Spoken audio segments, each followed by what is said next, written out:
Hi, my name is Zoe John Kay. I'm a psychotherapeutic counsellor working in private practice with GSRD and neurodivergent clients. Today, I want to talk about a little discussed area of kink sexuality, Feedism. I hope that through the course of this video, you'll learn something about what Feedism is by providing a bit of a Feedism 101 and exploring some of the language and terminology. I'm going to look at different perspectives about Feedist identities and sexualities, as even within fat liberation, Feedism is pretty controversial. I hope that this will provide a starting point for challenging some of the anti-fat bias that practitioners carry with us into our work with clients. Although this video isn't specifically about unpicking anti-fat bias, it's impossible to understand the challenges that Feedists face in general, and particularly in coming to therapy, without understanding how anti-fat bias shapes all our views on acceptable bodies and sexuality. I'd like to give my thanks to Grace, with whom I had the privilege of sitting down for a chat about Feedist sexuality and Feedism. As well as telling me about some of her experiences, she helped me to draft some helpful pointers to make therapy more accessible to Feedist clients. I'll finish the presentation by providing some resources that could be helpful for therapists and clients, and a reading list of the references that I used in creating this presentation. So to start us off, let's get back to basics. What is Feedism? The definition here is from the group Feedists for Fat Liberation. As with many kinds of marginalized sexuality, different people within the community relate to Feedism differently. For some, it's an incidental thing that adds to their erotic enjoyment, while for others, sexual satisfaction isn't possible without the component of fat and food. Researchers Vivid et al. Proposed in their definition 4 elements to kink identity: sex, power, headspace, and community. Different kinksters may experience these things to different degrees, but some or all of these elements are likely to be present for all Feedists. Now let's look at some of the terminology you might hear in relation to Feedism. Feedism or feederism is an erotic interest in eating and gaining weight. I say erotic specifically because asexual Feedists describe erotic pleasure from the sensuality of food and fat, and from the power relations connected with Feedism, rather than specifically sexual satisfaction. A Feedist is a participant in Feedism.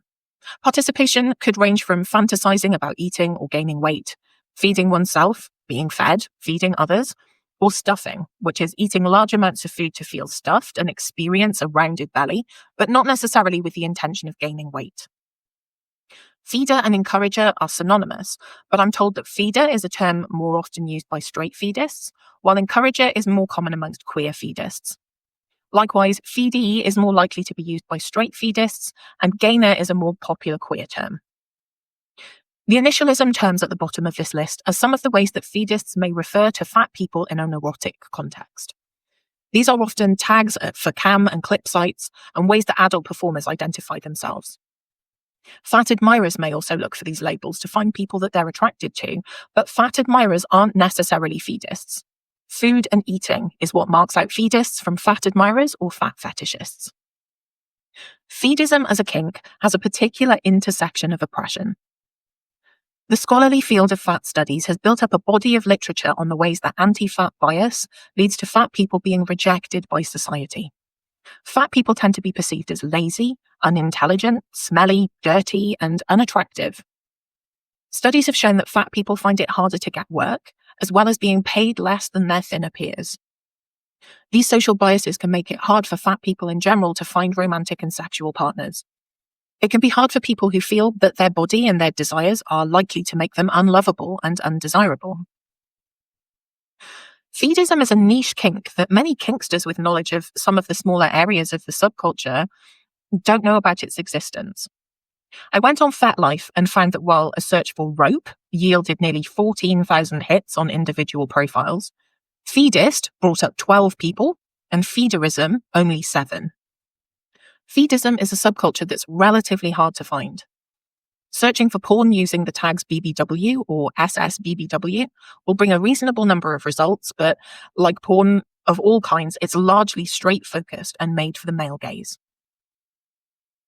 Even within fat positivity circles and fat liberation, Feedism has been disavowed.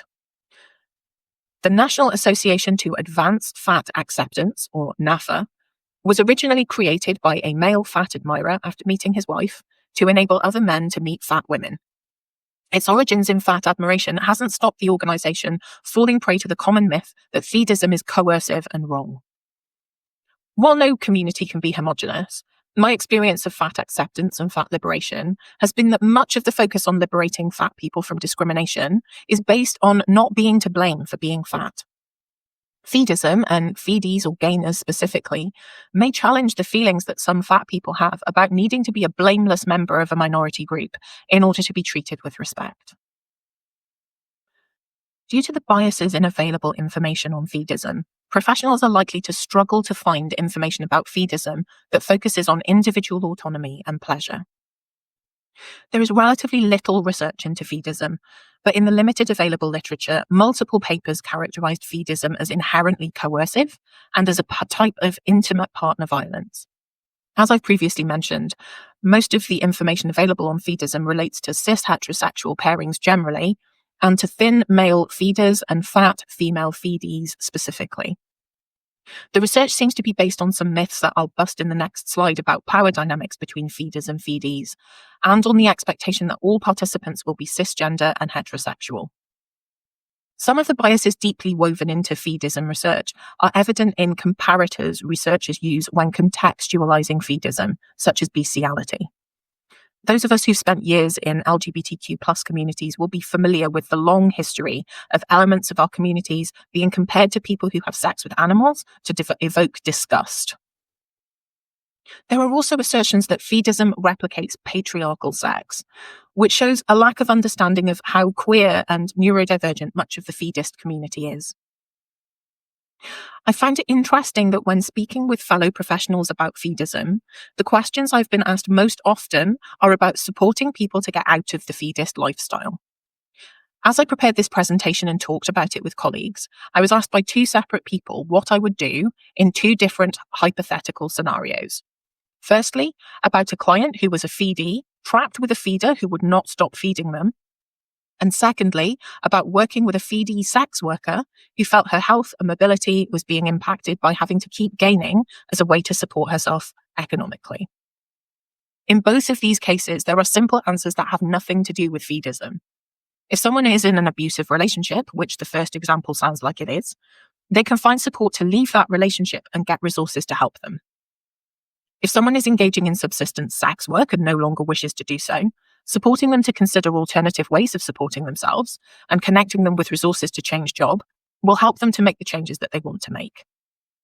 Both of these examples illustrate the way that widespread social fear of fat seem to make any problem for feedists about fatness rather than relational dynamics or the economic realities of marginalized people. The social fear of fatness and the moral connotations associated with fat mean it seems hard for many people to grasp the nature of the problem as being about anything other than feedism and fatness.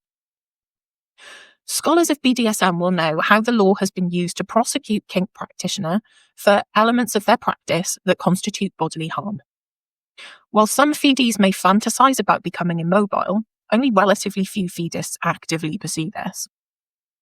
As with other kinks that include body modification or physical injury, there may be complex legal waters to navigate in terms of safety, bodily autonomy, consent, and capacity to make decisions about one's own body.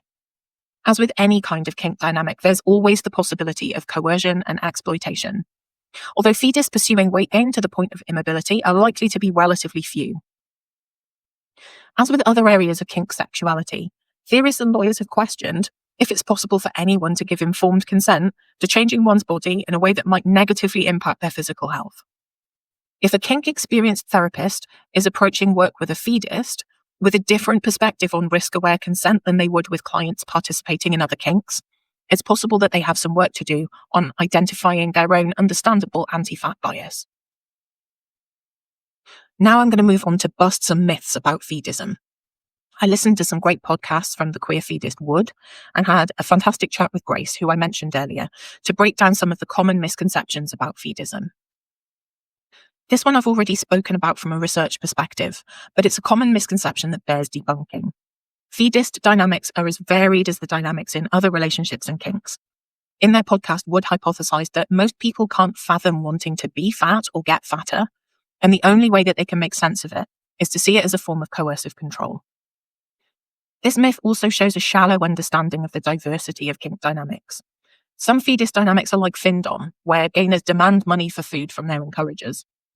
Some feedies want to be in scenes with feeders where they are forced to eat until they become stuff drunk, which is described as a headspace, a bit like subspace. There are plenty of gainers who gain solo and have supportive and encouraging friends in the community who share fatspo in the same way that people in weight loss programs cheer each other on. It is, like so many things, not as simple as it might appear on first look. There are so many elements of feedism that people might be into, and not all of them are about getting fatter. Lots of feedies may choose to go stealth, or may prefer the consumption elements of the kink to gaining weight. Feedism is also about feeding, and not all feeders want to encourage their feedies to gain weight. For some, it's about care and nurture rather than getting fatter. This one is another area where porn and the more visible straight side of the kink has shaped understanding. Within the community, feedies are also likely to be feeders or encouragers to other feedies. Some feedies are thin, and lots of feeders are also fat. Again, nothing is straightforward. This one got a derisive snort from Grace when we discussed it. Of course, some people are into humiliation, the same way as other kinky people are, but it's far from all feedists. Many gainers want to be worshipped, and it's not unusual for encouragers to want to egg their partner on to become fatter so that they can experience being physically overpowered and dominated by them. This one is a common belief in lots of kink practices, but the intense scrutiny of fat bodies and widespread healthism and ableism in society make this myth particularly sticky. Wood's podcast is specifically about feedism wellness, and plenty of feedists are concerned about health and wellness. Grace, for example, has a personal trainer. However, even if it's not true, people take risks with their health every day.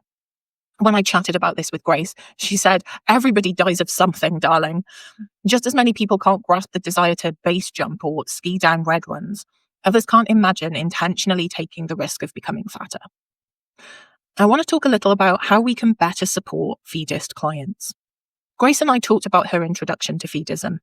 She was confronted with her kink sexuality when she fell for a supersized cam model and began an online relationship with her. Until then, she'd been trying to suppress her kink sexuality. She didn't feel that her kink was compatible with being a respectable spouse, parent, and employee. After starting her long-distance relationship, she was no longer able to hide from her sexuality. We talked about how her mental health suffered due to deeply internalized shame about feedism, and how, as someone attracted to women she describes as very fat, she believed the myth that desiring very fat women was tantamount to abuse.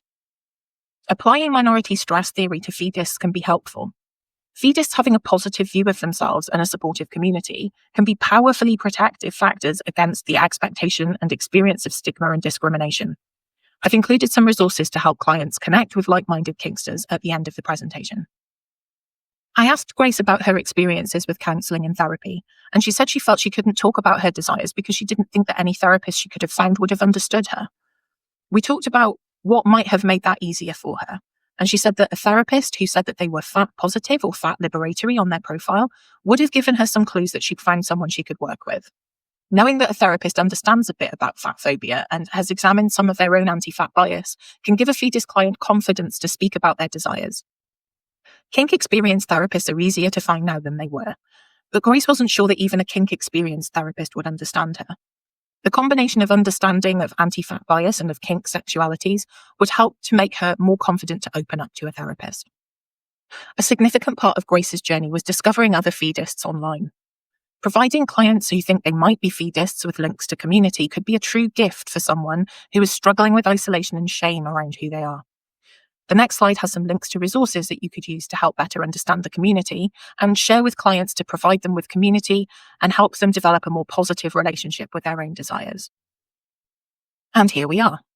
This podcast has some great episodes on a range of feedism topics, and I enjoyed the ones on the misconceptions about feedism particularly. We have an activism platform, a feedist dating site, and social media for building that all-important community. And here are my references that I used in creating this presentation. You can pause the video and take down any details if you need to. And I wanted to finish with Grace's beautiful feedist tattoo. Thanks again to Grace and to you for listening. I hope you found it helpful.